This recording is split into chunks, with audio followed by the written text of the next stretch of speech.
They had theme songs you couldn't stop humming, moustaches you couldn't grow, and more explosions than plot. But decades later, the 80s TV legends made a comeback on the big screen. Some soared, some flopped, and all of them have wild stories behind the scenes.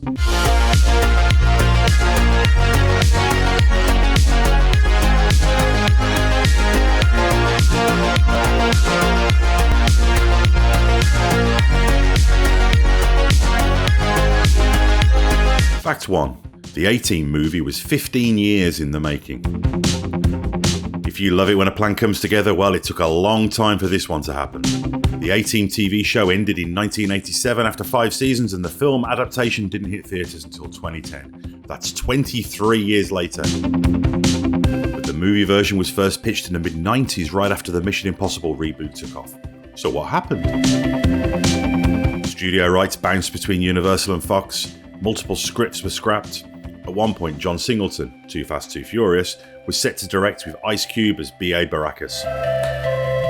Eventually, Liam Neeson, Bradley Cooper and Sharlto Copley stepped in, and the result was a love letter to fans. Even Dwight Schultz, Murdoch and Dirk Benedict's face cameoed. Sadly, Mr. T declined. Why? He didn't want to be a joke in a film that, quote, wasn't serious about the message. Respect.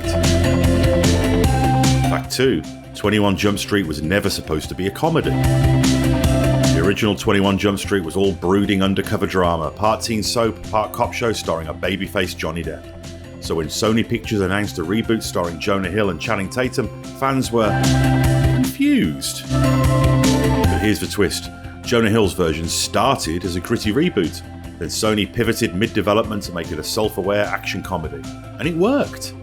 The 2012 Jump Street movie became a surprise hit, spawning a sequel, crossovers. 22 Jump Street met Men in Black, sort of, and revived Johnny Depp's career in a hilarious cameo. Fun fact, Depp only agreed to appear if they killed off his character. Talk about going out with a bang. Fact 3. Miami Vice took itself very seriously. When Michael Mann rebooted Miami Vice in 2006, he wasn't going for neon nostalgia. Instead of Crockett and Tubbs in pastel suits with synth music, we got Colin Farrell and Jamie Foxx in a moody, ultra-dark action thriller. And it was intense.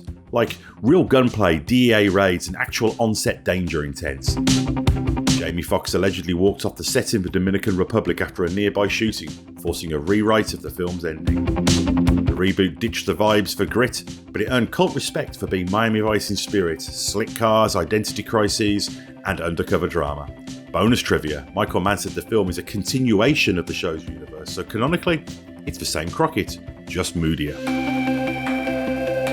Fact 4. The Dukes of Hazzard movie nearly got sued by its own stars. 2005's Dukes of Hazzard movie was rowdy, raunchy, and not exactly what fans expected. Starring Johnny Knoxville, Sean William Scott and Jessica Simpson, the movie leaned hard into crude comedy and the original cast hated it. Tom Wopat and John Schneider, Bo and Luke Duke, went public saying the reboot was disrespectful to the heart of the series. But here's where it gets geeky. The movie's General Lee cars were built using 26 real Dodge Chargers, and the stunt driving, 100% real, no CGI jumps. Even more meta, one Charger used in the film had originally been used on the TV series, then restored, then crashed again for the reboot. Poor car. Fact 5. MacGyver's movie was trapped in development hell. Everyone wanted a MacGyver movie. Hollywood kept trying, but like one of Mac's own inventions, it kept falling apart. A feature film has been in development since the early 2000s. At one point, James Wan, yes, the guy behind Aquaman and Saw, was attached. So was the creator of Zombieland. But here's the twist. The 2016 MacGyver reboot series aired on CBS before the movie ever got made, and kind of stole the thunder. Richard Dean Anderson was never involved, and fans still campaign for a true old-school Mac movie to this day. Rumour is a feature version might still happen, but don't hold your breath. Fact 6. The Equalizer went from TV dad to Denzel. Before Denzel Washington took names in the Equalizer films, the role belonged to Edward Woodward, a calm, proper British spy turned Avenger on CBS from 1985 to 1989. The show was cerebral, quiet and almost noir, while the movie reboot turned it into a brutal, stylish revenge saga. Geeky twist, the Denzel films include subtle nods to the original, the character's name, the chessboard and his mysterious past. In 2021, Queen Latifah joined the franchise with a third reboot, a rare case of 180 shows spawning three very different universes. Fact 7. Chips, the movie, was actually a parody. Chips, the late 70s California Highway Patrol series, was all about cheesy chases, sunny vibes, and bromance. So in 2017, when Dax Shepard and Michael Pena brought it back as a raunchy comedy, it caught fans off guard. The original Ponch, Eric Estrada, slammed the reboot, calling it filth. Ouch! Still, the movie version leaned into the absurdity. Shepard even did his own stunts, motorcycle crashes and all.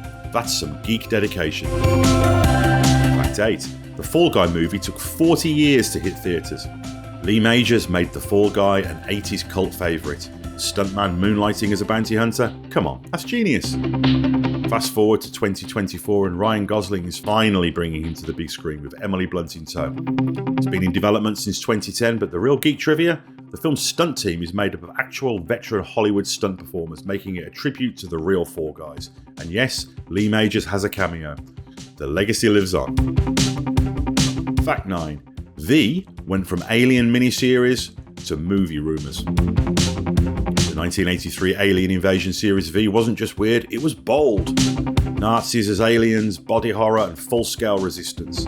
Talks of a feature film have been swirling for decades. In 2020, Kenneth Johnson, the original creator, announced a new V movie was finally greenlit. But so far, crickets. Fan demand remains high, especially with modern CG possibilities. If it ever happens, it could be the next District 9.